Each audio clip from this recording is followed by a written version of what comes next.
Hello dear students, today our topic is order of reaction. Last जो topic हमने किया था उसमें ऑर्डर ऑफ रिएक्शन तक किया था. अब ऑर्डर ऑफ रिएक्शन को थोड़ा सा और एक्सप्लेनिंग वे में पढ़ते हैं हम. कैसे कि ऑर्डर ऑफ रिएक्शन पहले क्या होता है. जैसे मैंने क्या लिखा है, एक रिएक्शन लिख दी. क्या लिख दी? एक रिएक्शन ए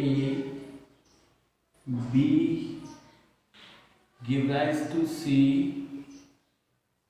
एंड. अब पहले इसकी डेफिनेशन देख लेते हैं. कहता the sum of the powers.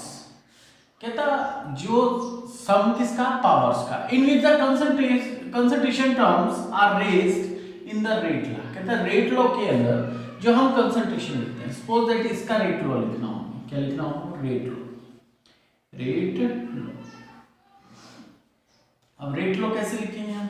वो rate of reaction. Rate of reaction. Rate of reaction क्या होगा इसका भाई? K इंटू ए बी और ये क्या? X Y.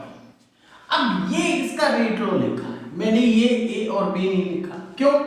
ये इसका जो ये आपका रेट लॉ है, रेट लॉ क्या बताता है हमें? Order of reaction. और रेट लॉ क्या लिखते हैं हम? एक्सपेरिमेंटली लिखते हैं. क्या लिखते हैं? एक्सपेरिमेंटली.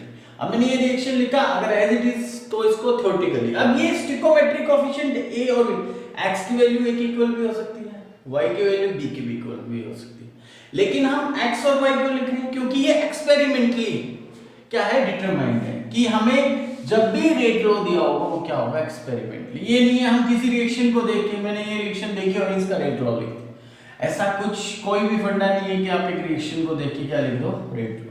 रेट लॉ हमेशा क्या होता है? एक्सपेरिमेंटली होता है. इसलिए मैंने यहाँ पे ए और बी नहीं लिखा. ये क्या लिखा है? X and y. अब एक्स क्या पता है? ए के इक्वल हो और वाई किसके इक्वल हो? बी.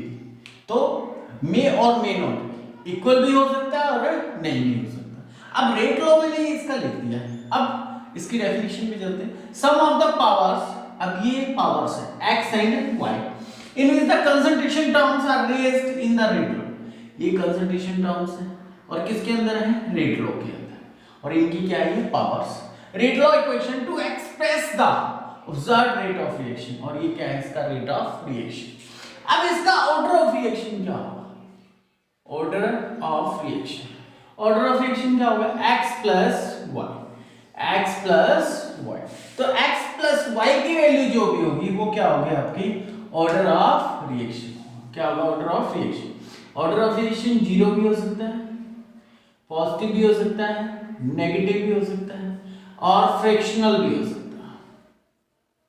तो ये आपने याद रखनी. किसी भी रिएक्शन का ऑर्डर एक्सपेरिमेंटली डिटरमाइन किया जाता है.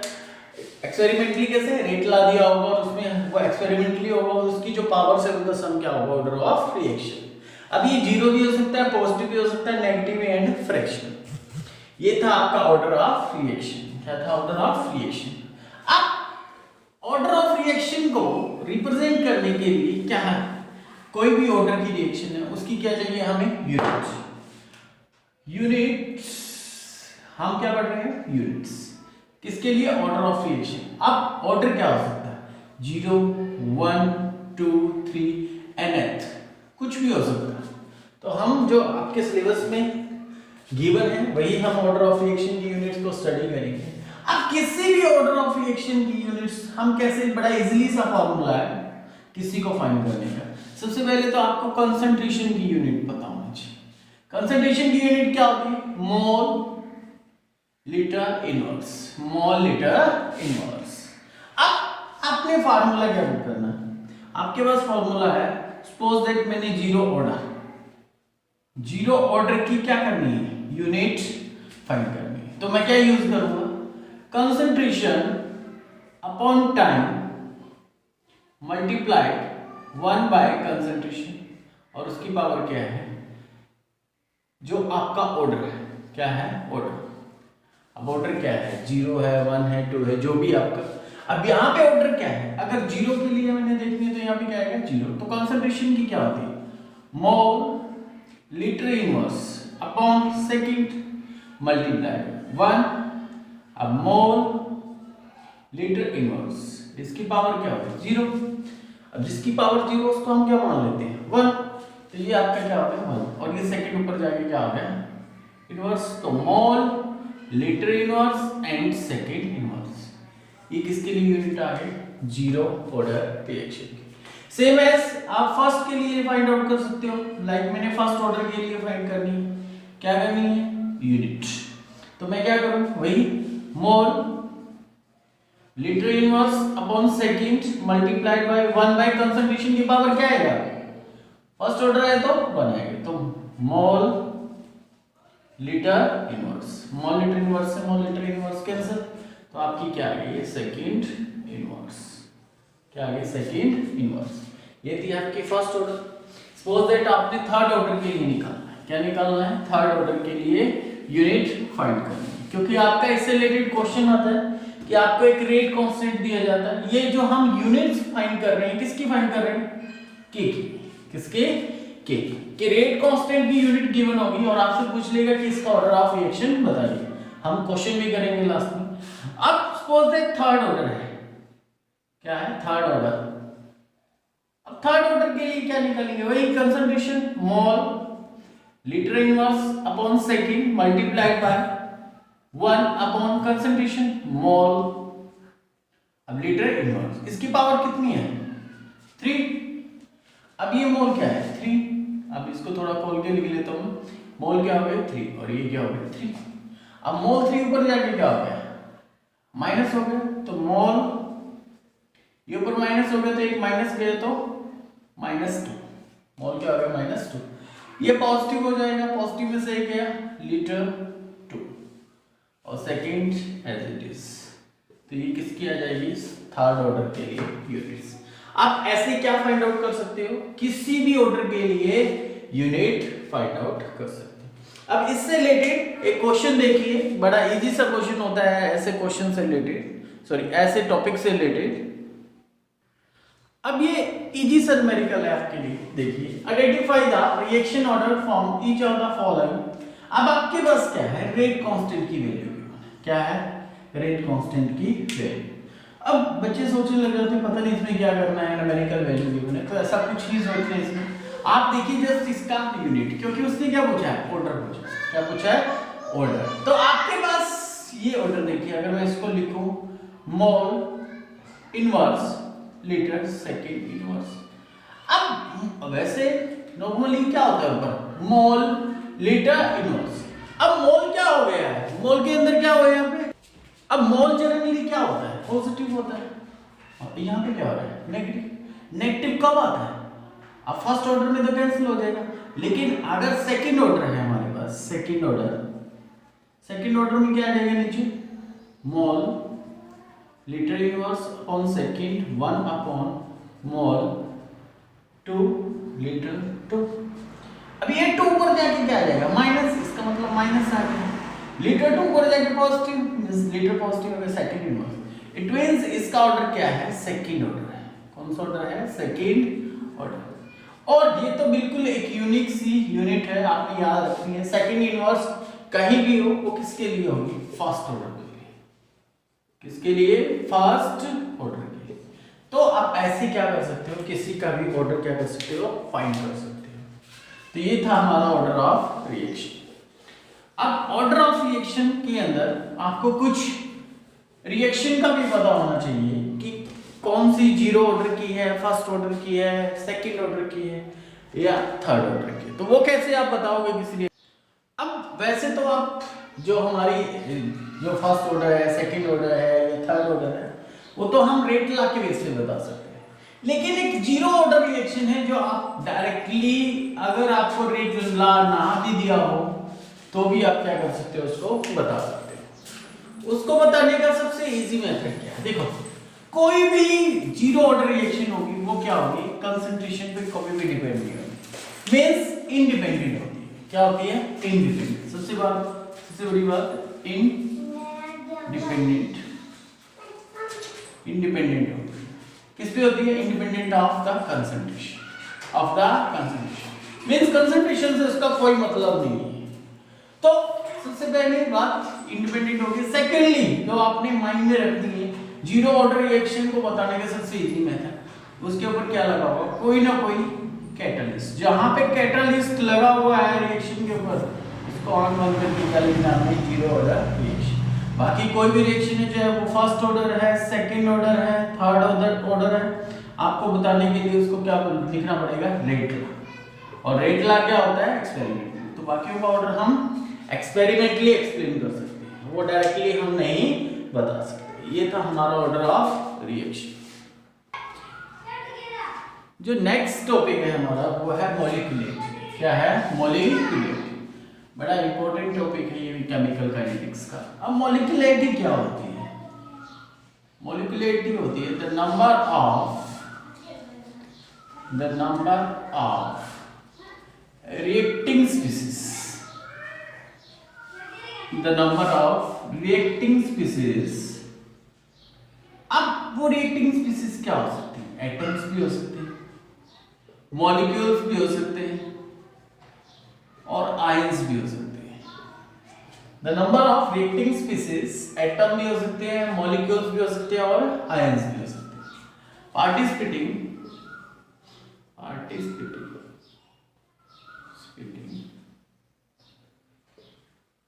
in a elementary reaction, कि वो नंबर ऑफ रिएक्टिंग स्पीसीज, चाहे वो एटम ले लो, मॉलिक्यूल्स ले लो, वो पार्टिसिपेट कर रहे हैं किसमें, एलिमेंट्री रिएक्शन के। अब कोई भी reaction, elementary means one step reaction, जो एक ही स्टेप में हो, एक स्टेप है, रिएक्टेंट डायरेक्ट किसमें दे रहा है, प्रोडक्ट। ऐसे रिएक्शन के लिए ही हम मॉलिक्यूलैरिटी यूज करते हैं। मॉलिक्यूलैरिटी कभी भी कॉम्प्लेक्स रिएक्शन के लिए यूज नहीं की जाती। तो हम मॉलिक्यूलैरिटी किसके लिए यूज करते हैं, in chemical kinetics. Molecularity only use for the elementary reaction. और एलिमेंट्री रिएक्शन कौन सी होती है, जो वन स्टेप रिएक्शन होती है। क्या होती है, वन स्टेप रिएक्शन। अब इसके बाद जो इंपॉर्टेंट बात रखनी है आपने, कि ये नंबर ऑफ रिएक्टिंग स्पीसीज क्या कर रहे हैं, पार्टिसिपेटिंग कर रहे हैं, विच मस्ट कोलाइड साइमल्टेनियसली, कि जो कोलाइड क्या कर रहे हैं, इकट्ठे कोलाइड कर रहे हैं। ये नहीं अलग अलग टाइम में कोलाइड कर रहे हैं। लाइक एक ये पार्टिकल है, एक ये, दोनों क्या कर रही हैं, साइमल्टेनियसली इकट्ठे कोलिजन हो रहा है। एक स्पेसिफिक ओरिएंटेशन, क्या, एक स्पेसिफिक ओरिएंटेशन होती है, जैसे डायरेक्ट बिल्कुल ऐसे होके बिल्कुल एक पोजीशन के साथ क्या करना, कोलिजन हो। ये ऐसे नहीं होता ओरिएंटेशन। ओरिएंटेशन क्या होता है, बिल्कुल क्या, परफेक्टली कोलिजन होता है। उसको क्या बोलते हैं, सॉरी, इफेक्टिवली कोलिजन बोल सकते हैं, और परफेक्ट कोलिजन उसको क्या बोलते हैं, ओरिएंटेशन फैक्टर। जब ओरिएंटेशन फैक्टर काम करता है तो मॉलिक्यूल क्या करते हैं, बिल्कुल इफेक्टिवली कोलिजन करते हैं। और उसका कोलिजन कैसा होना चाहिए, कोलाइड कैसे करनी चाहिए, simultaneous, and which must collide simultaneously to bring a chemical reaction. और क्या करते हैं, एक केमिकल रिएक्शन करते हैं। उसको हम क्या बोलते हैं, मॉलिक्यूलैरिटी ऑफ रिएक्शन। उसको क्या बोलते हैं हम, मॉलिक्यूलैरिटी। क्या बोलते हैं, मॉलिक्यूलैरिटी। अब मॉलिक्यूलैरिटी किसी भी रिएक्शन की है, अगर हम मॉलिक्यूलैरिटी की बात करें, ये कभी जीरो नहीं होती। क्या नहीं होती, जीरो नहीं होती। जीरो मींस ऐसा कोई भी रिएक्शन नहीं होगी जिसके अंदर, अगर रिएक्शन हो रही है, क्या है, कोई ना कोई मॉलिक्यूल पार्टिसिपेट करेगा। इट मींस कभी भी मॉलिक्यूलैरिटी किसी भी रिएक्शन की क्या नहीं हो सकती, जीरो नहीं हो सकती। और कभी भी मॉलिक्यूलैरिटी 1 हो सकती है, 2 हो सकती है, 3 हो सकती है। मोर देन 3 पॉसिबल नहीं, more than 3 possible, not possible. Not possible क्यों लिखा हुआ है मैंने यहाँ पे, ऐसा क्यों, क्योंकि 1 2 3, अब ये तीनों क्या कर रहे हैं, कोलाइड कर रहे हैं। लेकिन अगर चौथा कोई फोर्थ मॉलिक्यूल आए और इनसे कोलिजन करने लगे तो क्या होगा, कोई स्पेसिफिक ओरिएंटेशन नहीं होगी, प्रॉपर्ली क्या नहीं बन पाएगा, प्रोडक्ट नहीं बन पाएगा। जब हमारा प्रोडक्ट पूरा बना ही नहीं तो हम रिएक्शन को कैसे कंप्लीट करें। तो अगर आपके 3 से ज्यादा मॉलिक्यूल है वो किस में कंसीडर होती है, कॉम्प्लेक्स रिएक्शन में। हमेशा मॉलिक्यूलरिटी कहां तक, 3 तक होती है, और कभी भी मॉलिक्यूलरिटी क्या नहीं होती, 0 नहीं होती। तो ये बातें कुछ आप मॉलिक्यूलरिटी के विद रिस्पेक्ट आपने क्या याद रखनी। और मॉलिक्यूलरिटी जब भी हम बताते हैं वो किसके विद रिस्पेक्ट बताते हैं, एलिमेंट्री रिएक्शन के विद रिस्पेक्ट बताते हैं। अब कुछ एग्जांपल ले लेते हैं कि मॉलिक्यूलरिटी हमें कैसा पता लगेगा कि इस रिएक्शन की मॉलिक्यूलरिटी कितनी है, वो देखिए।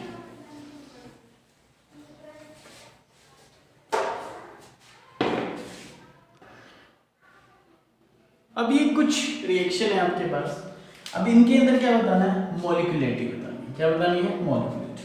अब जैसे मॉलिक्यूलरिटी आप किसको देख के बताओगे, रिएक्टेंट, और ये किसमें कंसीडर होती है, एलिमेंट्री रिएक्शंस। क्या है, एलिमेंट्री। अब इसके अंदर कुछ नहीं लिखा हुआ, इट मींस 1, तो इसकी मॉलिक्यूलरिटी क्या है, 1। और जिसकी मॉलिक्यूलरिटी 1 उसको क्या बोलते हैं, यूनिमॉलिक्यूलर रिएक्शन। क्या बोलते हैं, यूनिमॉलिक्यूलर रिएक्शन। इसकी कितनी है, यहाँ भी कुछ नहीं लगा तो इसकी भी 1, तो इसको भी क्या बोलेंगे, यूनिमॉलिक्यूलर रिएक्शन। अब यहाँ पे क्या लगा हुआ है, 2, तो क्या है, bimolecular reaction. Bimolecular reaction means इसकी कितने मॉलिक्यूल कोलाइड कर रहे हैं, 2। इसके 2 and 1 3, इट मींस ट्राइमॉलिक्यूलर रिएक्शन। तो जितने मॉलिक्यूल कोलाइड कर रही हैं उसको हम क्या बोलते हैं, उसको क्या बोलते हैं, मॉलिक्यूलर। अगर यहाँ सपोज दैट आपके पास होता, सपोज दैट आपके पास होता 3a plus 2b give rise to c। अब ये 3 और 2 क्या हो जाता, 5। तो ये इसकी हम मॉलिक्यूलरिटी ऐसे नहीं बता सकते क्योंकि इसके अंदर क्या है, 3 और 2 5 मॉलिक्यूल्स। तो हमें क्या लगेगा, ये 5d इफेक्टिवली कोलाइड नहीं कर पाएंगे, तो इसकी मॉलिक्यूलरिटी हम नहीं बता सकते। एक और बात बता सकते हो, जैसे हमने रेट ला लिखा था, ऑर्डर और मॉलिक्यूलरिटी क्या हो सकते हैं, सेम हो सकते हैं किसी के अंदर। सपोज दैट इसका ऑर्डर क्या है, अगर इसका ऑर्डर ये रिएक्शन ले लेते हैं हम अमोनियम नाइट्राइड, इसका ऑर्डर क्या है, फर्स्ट, और इसकी मॉलिक्यूलरिटी क्या है, 1 है। तो सेम हो भी सकता है, नहीं भी हो सकता, ये जरूरी नहीं किसी का ऑर्डर और मॉलिक्यूलरिटी क्या हो सेम। तो ये चीज आपने क्या रखनी है, माइंड में। Thank you. अगर आपको ये वीडियो अच्छा लगा हो तो लाइक, शेयर एंड सब्सक्राइब जरूर करें।